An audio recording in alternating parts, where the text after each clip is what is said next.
Seja muito bem-vinda, seja muito bem-vindo a mais um culto da Igreja Presbiteriana de Caçador. Que bom que você escolheu, no final desse domingo, tirar um tempo para ouvir boas notícias, para ouvir a palavra de Deus. Que bom que você tirou um tempo para deixar de ouvir tanta notícia ruim que está nos bombardeando a cada dia, não é verdade? É todo dia na televisão esse tanto de notícia ruim, o que piora toda a situação. Porque a gente fica, parece que imerso dentro disso. Mas você, como eu, escolheu estar aqui, assistindo o culto, tentando fazer uma comunhão, nem que seja online, com os irmãos da igreja, para ouvir a palavra de Deus. Eu quero que hoje você lembre que, como cristãos, nós temos a certeza que, por mais que tudo aí fora pareça uma bagunça, as coisas continuam rigorosamente nas mãos do nosso poderoso Deus. Amém? Deus tem um plano e o plano dele vai se cumprir, porque Deus é soberano. Eu tenho 3 recadinhos para dar para você antes que você assista a mensagem do pastor José. O primeiro é agradecer as pessoas que trabalham para que esse vídeo chegue até você. Tem uma equipe trabalhando todas as semanas, desde a primeira semana que a gente foi impedido de se reunir, para que esse vídeo chegue até você na melhor qualidade possível. Então eu gostaria de agradecer primeiramente ao Samuel e à Thalia, que trazem os seus equipamentos, que eles usam para a profissão deles. Eles vêm, eles fazem, eles editam o vídeo, e isso dá um trabalho que você não pode imaginar. Dá bastante trabalho. Eu gostaria de agradecer pelo esforço, pelo empenho que eles estão fazendo. Em nome de toda a igreja, eu acredito que você está comigo nessa. Outra pessoa que eu gostaria de agradecer é o André Pedroso, porque ele vem, ele grava as músicas. Também a Pamela e o Thiago, que gravaram algumas músicas, provavelmente a música que você vai ouvir hoje, eles estavam presentes. A Thalia também ajuda no louvor. Quero agradecer também a um casal muito amado nessa igreja, que é o Marcelo e a Leide.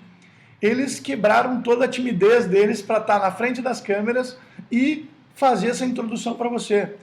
Pode ter certeza que no domingo que vem um deles vai estar aqui novamente com coragem, fazendo essa abertura que também é necessária. Gostaria de agradecer por fim ao pastor José, que está aprendendo a pregar para uma câmera. O segundo recadinho que eu quero dar para você é que você tem irmãos. O que isso quer dizer? Você tem a quem recorrer. Se você está precisando de ajuda, irmão, se você está precisando de uma ajuda financeira, se você está precisando de alimentos, se você está passando por alguma dificuldade, entre em contato.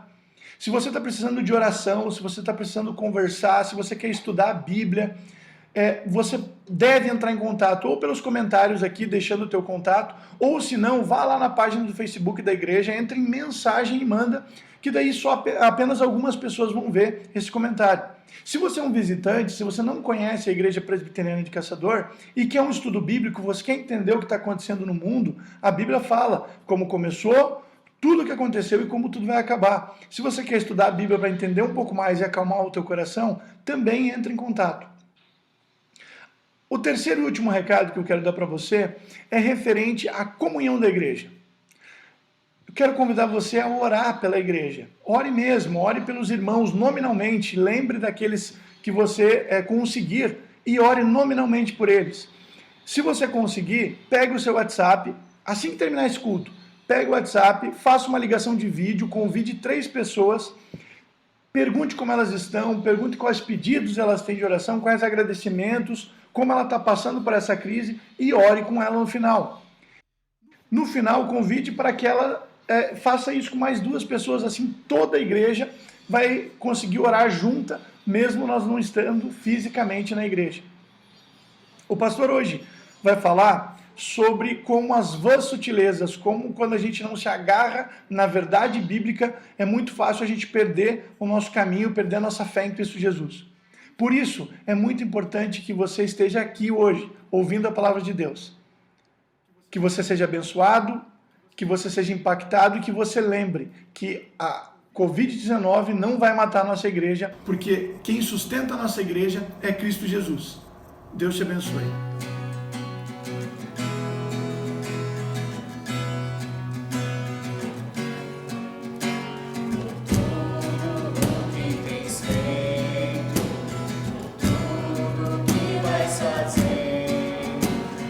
Tuas promessas e tudo que é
irmãos e irmãs, com a graça e a paz de nosso Senhor Jesus Cristo.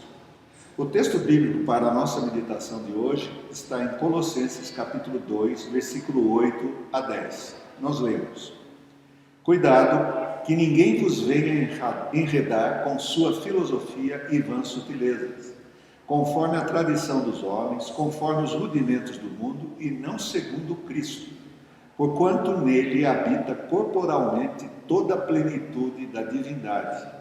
Também nele estáis aperfeiçoados. Ele é o cabeça de todo principado e potestade. Oremos. Senhor nosso Deus, nós estamos aqui mais uma vez para ouvir a Tua palavra, para meditar nela. Rogamos que o Senhor nos ilumine, nos dê a Tua orientação para podermos transmitir aquilo que convém, aquilo que vem do Teu Santo Espírito. Também, Senhor, rogamos que o Senhor esteja com todos que estão nos vendo neste momento. Derrama a Tua graça, oramos em nome de Jesus. Amém. A carta aos Colossenses, como eu já disse, é uma carta que foi escrita para corrigir alguns problemas na igreja. As igrejas do mundo antigo, as primeiras igrejas, eram muito novas. Algumas tinham 2, 3, 4 anos, no máximo 20 anos. E isso, o que é 20 anos hoje? Hoje nós temos igrejas de 100 anos, 50 anos, 60 anos e assim por diante. Pois bem, as igrejas novas ainda também não tinham o Novo Testamento todo. O Novo Testamento ele foi produzido conforme a necessidade das igrejas. O Novo Testamento nasce, ele é produzido para atender necessidades pastorais. Essas necessidades pastorais significam necessidades do povo de Deus. Então, aqui nós temos uma igreja nova, que não tem tudo que nós temos, o Novo Testamento inteiro. Mas se ela não tivesse esse problema, nós não teríamos esta carta. Então, essa é uma bênção que continua a falar durante os séculos. A igreja dos Colossenses e as outras igrejas que estão listadas aqui são de Herápolis e de Laodiceia. Elas estão enfrentando um zum, vamos dizer assim, um vento de doutrina. Não é muito forte. A carta não dá essa ideia de que Paulo está combatendo de maneira com mais ferocidade essa heresia. Ainda não chegou a ser uma heresia plena, mas ela está em elaboração. Então, essas ideias estão entrando ali e Epáfras, que é cooperador de Paulo e que não está inteirado totalmente ainda de toda a doutrina, ele vem pedir ajuda a Paulo. E Paulo, então, recomenda a Epáfras algumas coisas e essa é a carta que ele melhor recomenda. Então ela vem justamente para contribuir com Epáfras, para solucionar algumas dúvidas que essa igreja tem. É uma boa igreja, mas ela deve permanecer naquilo que recebeu, conforme nós vimos no capítulo 2, versículos 6 e 7. Ficar arraigados, ficar alicerçados, ficar confirmados no evangelho que receberam, em Cristo Jesus, o Senhor. A primeira exortação, ou o início da exortação, no versículo 8, diz assim: cuidado, uma advertência. Cuidado, que ninguém vos venha enredar com a sua filosofia. Nós vivemos no mundo das ideias, e o mundo antigo não era diferente. Também havia o mundo das ideias. As ideias compõem a maneira como nós vemos o mundo, se chama cosmovisão. A nossa cosmovisão faz com que nós tenhamos uma ideia da realidade, como é que nós vamos viver nessa realidade. E essa cosmovisão dos Colossenses estava sendo construída. E há muitos aspectos externos que estavam vindo para essa igreja. Então, quando o apóstolo Paulo diz cuidado, significa tenham discernimento, tenham sabedoria. Agora, aqui ele usa um termo que pode ser mal entendido. Que ninguém vos venha enredar com sua filosofia. É o único lugar no Novo Testamento que aparece a palavra filosofia. Em outros lugares vai aparecer sofia, mas nunca filosofia.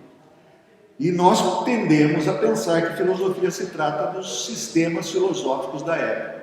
Não. Filosofia, na carta e mesmo no mundo antigo, era um guarda-chuva. Muitas outras ideias poderiam incorrer, estar dentro deste guarda-chuva. E essas ideias poderiam ser religiosas também. Então, filosofia significa ideias, mundo das ideias.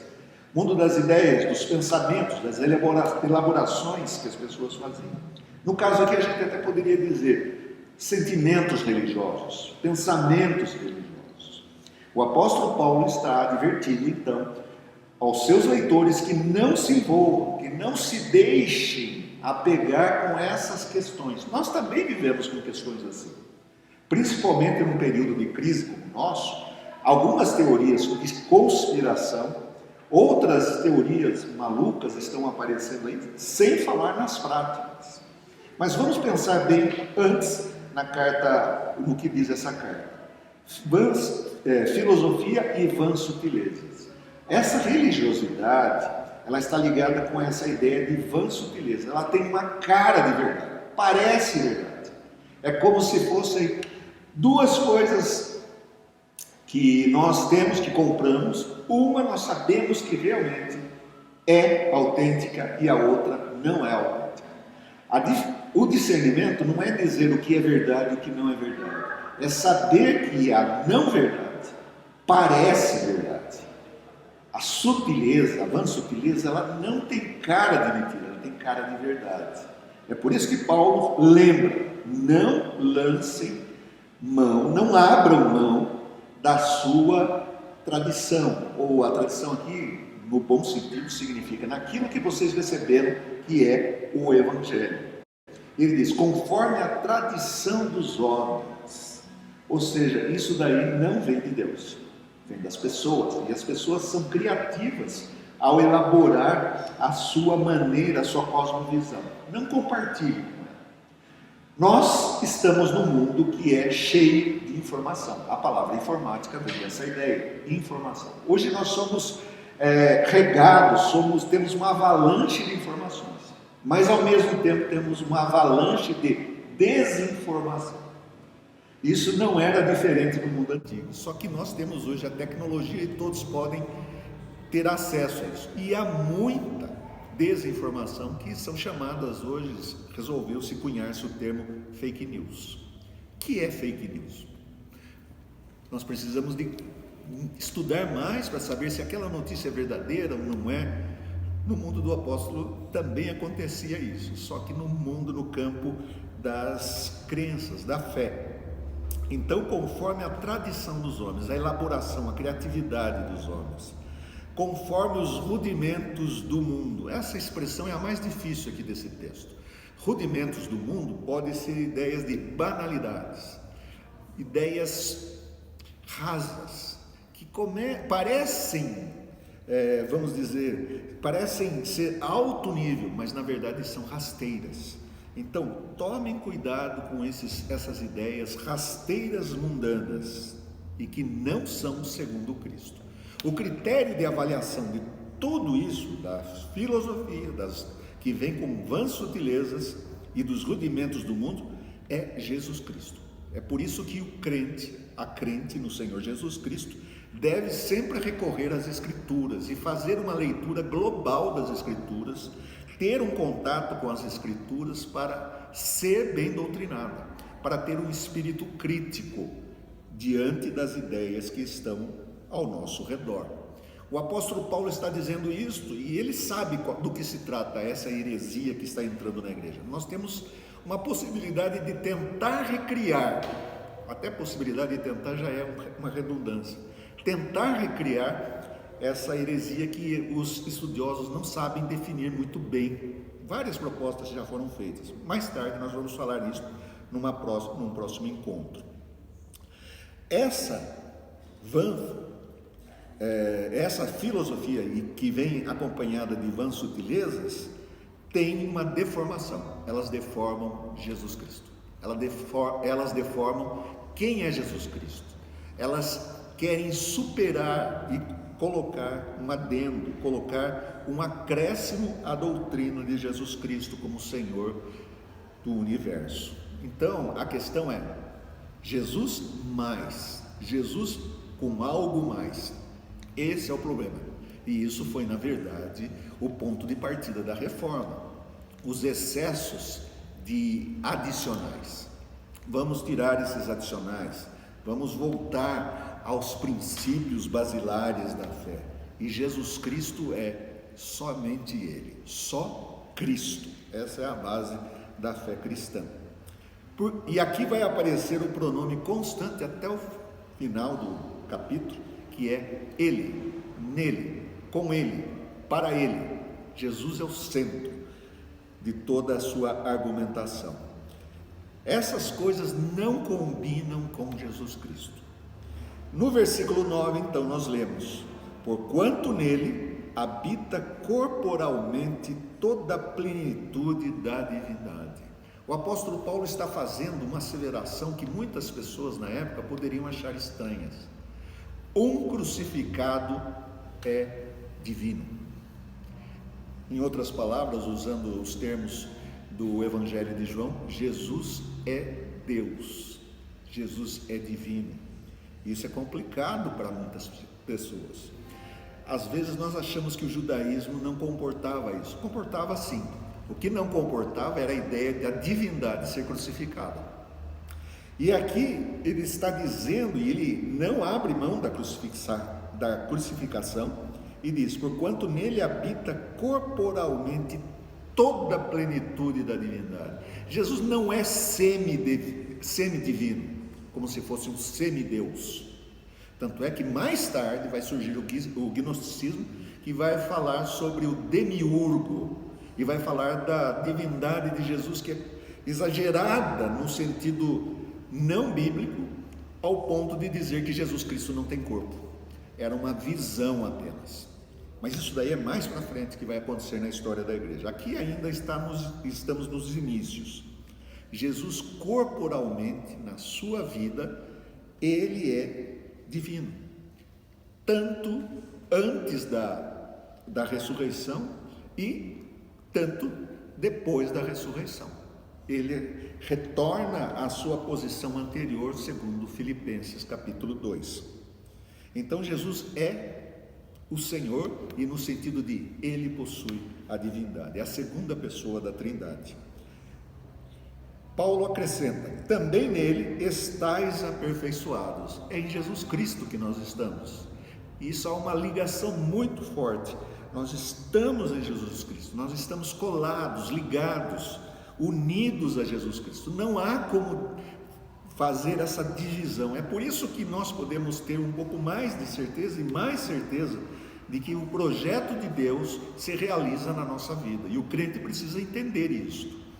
O cristão tem que entender que Deus está nele, e Deus está nele na pessoa do Espírito Santo, porque ele foi unido, e a pessoa foi unida a Jesus Cristo. A palavra aperfeiçoado tem a ideia de maturidade. Nós somos pessoas que estamos maturando, ficando cada vez mais maduros na fé. E ele vai fazer mais uma declaração acerca de Jesus.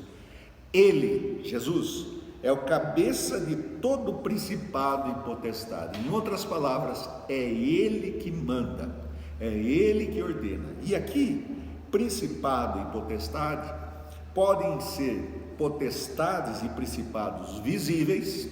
Qualquer governo no mundo, seja de qualquer ideologia, por mais que queira dizer que Deus não existe, Jesus é Senhor sobre eles. E no caso aqui era o Império Romano. Mas também não somente isto, sobre anjos e demônios, potestades invisíveis, todos terão que confessar que Jesus Cristo é Senhor. Essa igreja parece que ainda não havia entendido isso totalmente. Não há nada que pode tocar na igreja. Jesus Cristo a protege, Jesus Cristo é o seu Senhor. É maior aquele que está em nós do que aquele que está no mundo. Portanto, meus irmãos e irmãs, nós devemos lembrar disso e pensar nesse aspecto de Jesus Cristo, não nos deixar envolver com certas ideias que estão aí. Eu vou dar alguns exemplos, vou dar um exemplo pelo menos.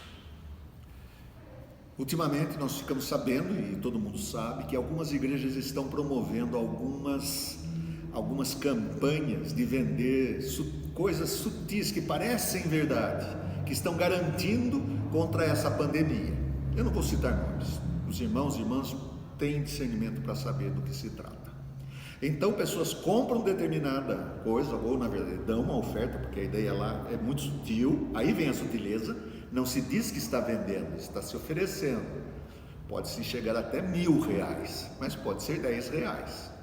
E aquilo vai te proteger dessa doença. Possivelmente. Se não proteger, o problema não é de quem vendeu, é de Deus. A sutileza está aí. Então, eu soube de uma notícia veraz, que um homem de 57 anos não tomou a medicação, não fez o tratamento contra a Covid-19, porque o seu pastor disse que ele estava curado. Esse homem ficou em casa, teve febre e faleceu. Nós chamamos isso de falsa profecia.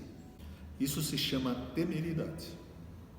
A outra experiência é de uma pessoa que eu conheço, que está internada há várias semanas no hospital com problemas renais, e a família já estava ficando preocupada, porque talvez estivesse prenunciando o falecimento dessa pessoa, e o tratamento, e o povo orando, pedindo a Deus, pedindo que Deus fizesse a sua vontade. Eu recebi a notícia ontem de que ela foi recuperada totalmente. Ela obteve resultado do tratamento médico, e a pessoa que escreveu para mim falou assim: olha, os médicos não acreditavam. Deus é grande, Deus é glorioso. É isso. Então nós temos que ter discernimento, e o discernimento significa, não é que nós devemos não ter fé, não devemos ter fé, não é isso. Devemos ter fé, mas não devemos nos colocar sob risco. Temeridade, vãs sutilezas, ideias. Quem vai ser responsável pela morte daquele homem? Nós temos que tomar cuidado. Nesse tempo em que muitos falsos messias podem aparecer aí, cuide-se.